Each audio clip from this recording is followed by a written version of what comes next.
In the last 2 episodes, we sailed to Sevilla from Cadiz, and we stayed for a week in Sevilla, where we had all kinds of cultural activities.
So, Saria is already going. Joost, you're the first boat, or? Yes. Just behind Rob. So the bridge is going to open at 8. We all have to be ready of course, because they don't want to keep the bridge open for longer than necessary. All kind of little packages on the quay. Oh, lekker hoor. Lekker, dankjewel. Het zal heel goed voor ze zijn. After a very nice week in Seville, we sailed out early in the morning because the bridge opened at 8 o'clock on Sunday morning. Especially Speckeind had to say goodbye to a lot of family. It was an emotional goodbye. And there were lots of people on the bridge and on the shore, and yeah, it was a start of a really big event. If you're really this beautiful early in the morning, how is this going to develop the rest of the day? It's unbelievable. He doesn't have a crew shirt. Should we throw him off?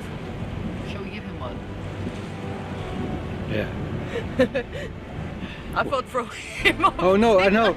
No, I already gave him one. That you're not wearing your t-shirt.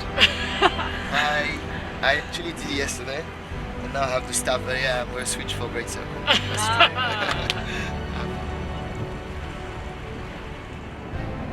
So 500 years ago, this might have been a little bit more difficult. Well, yes and no, because the bridge wasn't there. I've heard they used rowers to get the ship down the river. They probably could go downriver just with the current, or? With current, of course. But you need the rowers to be able to steer. If you have current only, you can't steer because you go with the flow. Oh, you're so smart.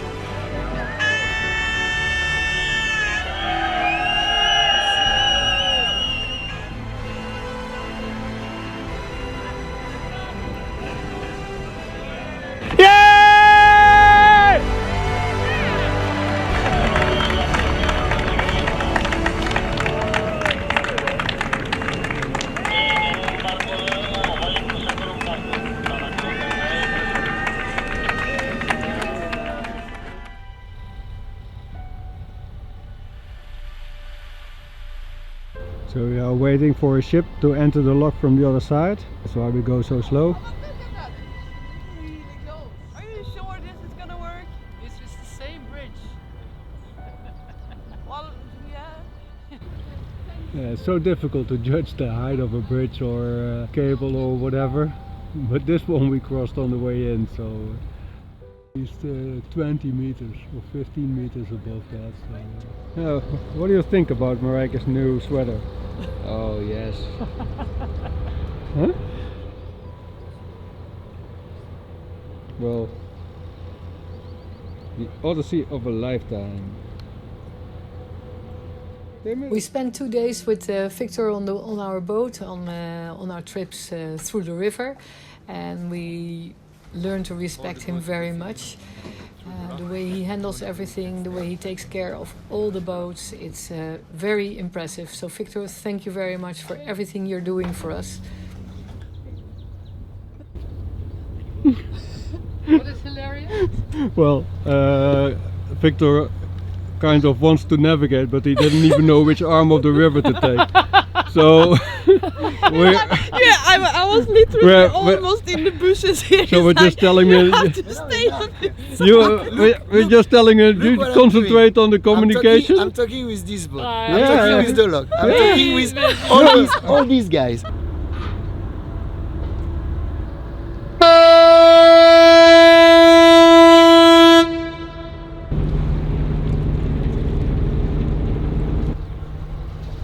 It is freezing there. Mm-hmm. Okay, well, proceed. We see you. We come to you. To get to Madeira is Yeah, To but get the- to Madeira is good. Yeah, but then you have after- southwesterlies there, and there is not a nice, really nice anchorage.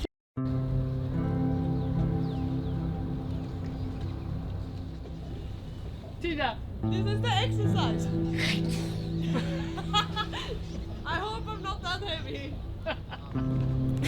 Morning gymnastics.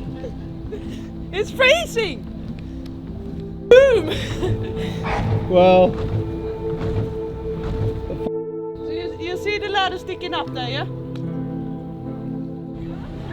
A pretty woman, but not really. not at the moment at least. You never know what happens.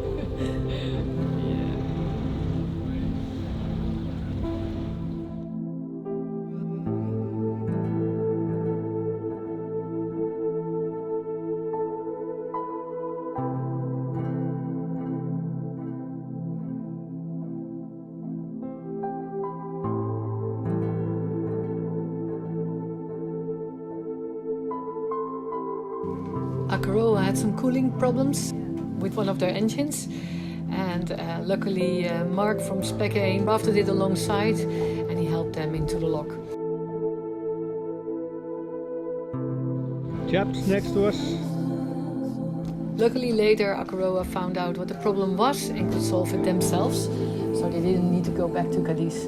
But in the meantime, Victor already arranged a place for them and everything, so he's really taking care of all the boats.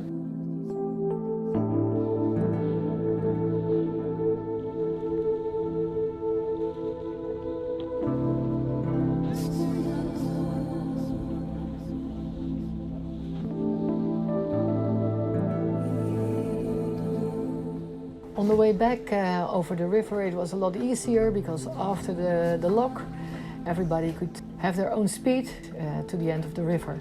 Rijk is steering over there as he wants to avoid all the branches in the river with the remote. Tina is a little bit emotional. She is crying, but she is really happy. That feels very, very strong.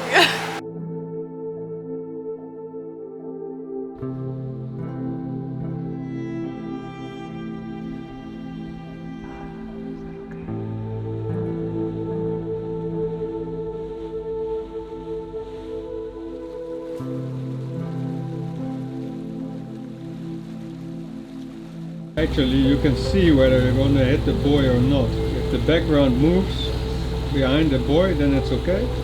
You have to avoid hitting other catamarans that are passing you.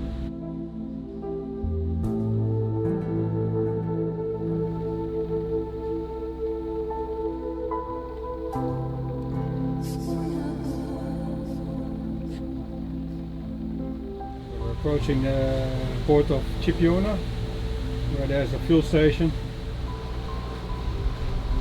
So we're going to refuel and we're going to drop off Victor. So after anchoring in Chipiona, We're in front of the marina of Chipiona. We went here yesterday to get fuel, but the fuel dock was closed.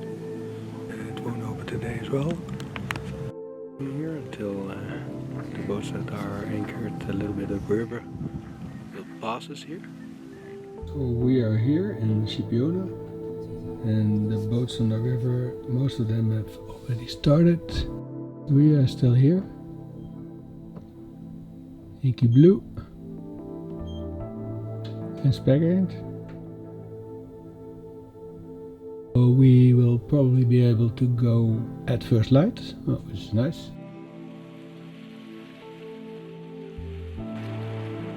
ladies are still in bed?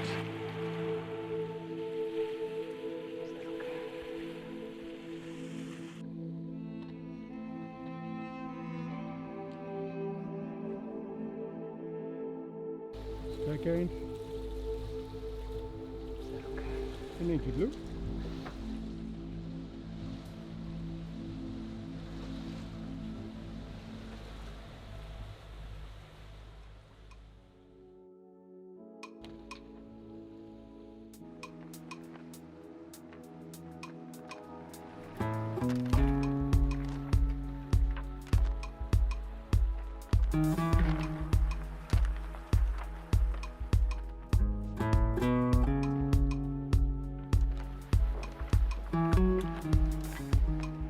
Klaar?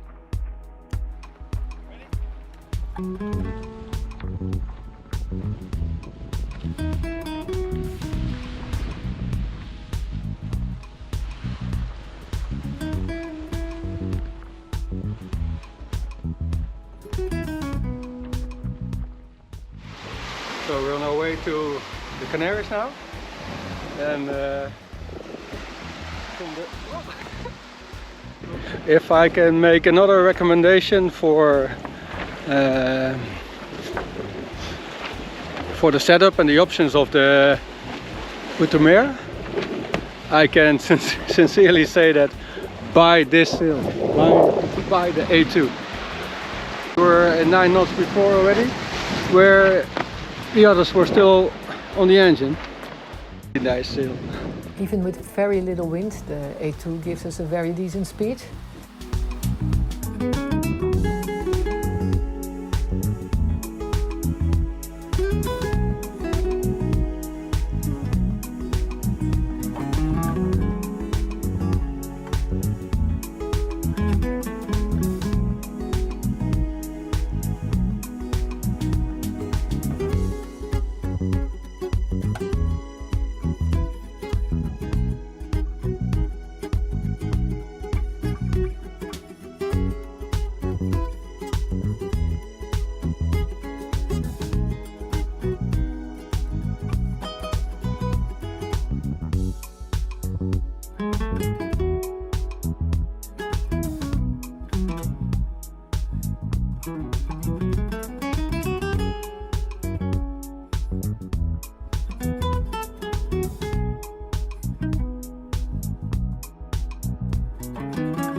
Seven knots of speed and 5 knots of wind.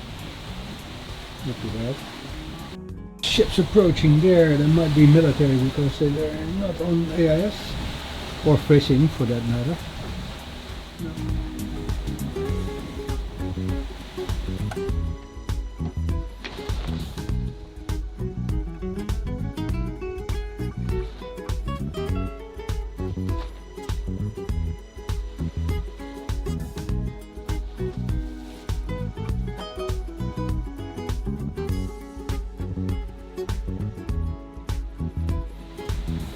Spec-Ains,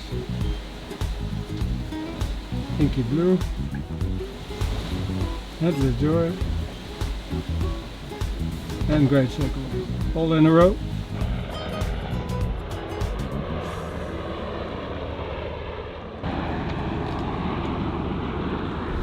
We've got the waves here coming out of the Strait of Gibraltar. It's a little bit annoying. They should come from behind once we've passed the strait. Really difficult to trim the sail.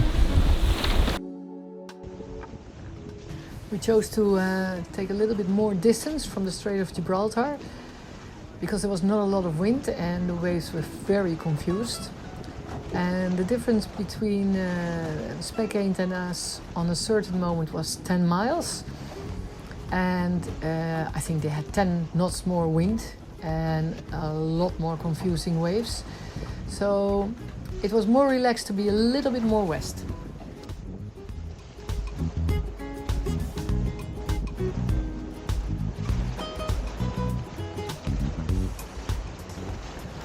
For Mark, it's a big part of the fun that he can make films and videos on the way, and he can edit the movies. It is not a problem for him, it's just he really loves doing it.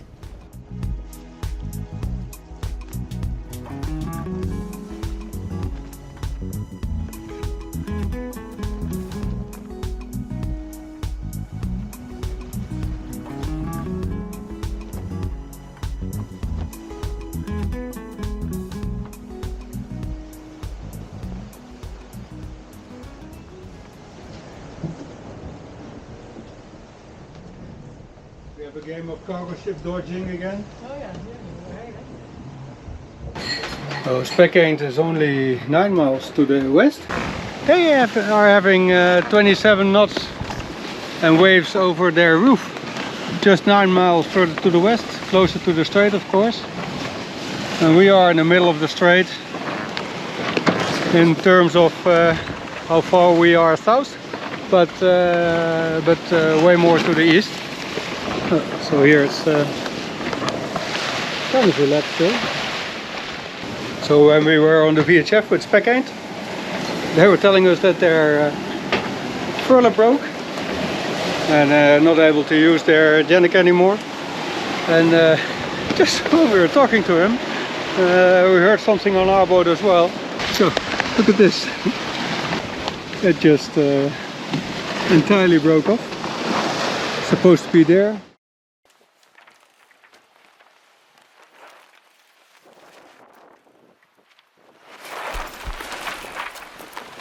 That iron thingy broke off the boom of the gooseneck.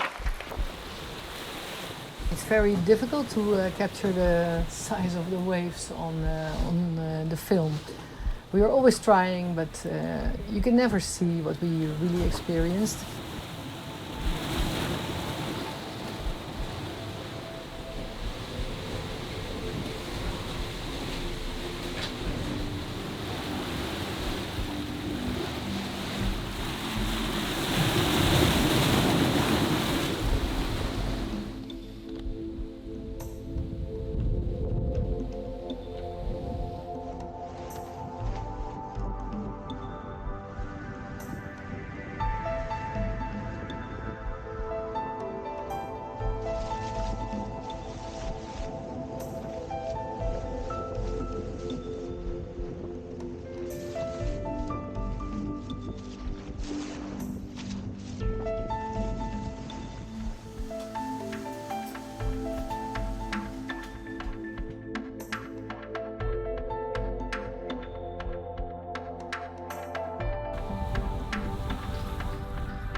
The wind is kind of constant, say 16, 17, 20 knots.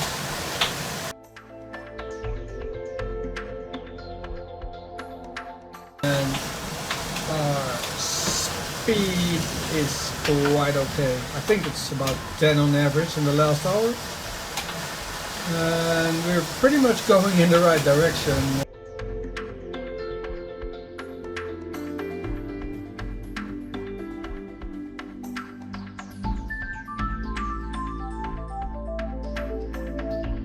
We were a little bit afraid that we would get the same winds as Speckeind had before, but we just listened in to the conversation of Inky Blue and Endless Joy, and they are west of us, and they are already seeing that the sea state is getting a little bit more relaxed.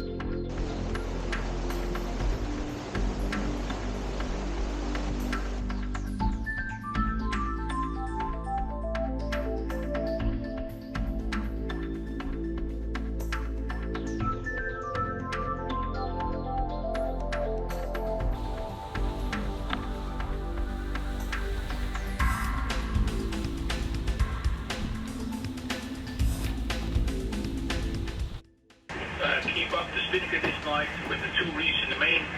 If we have trouble, we will let down the spinnaker.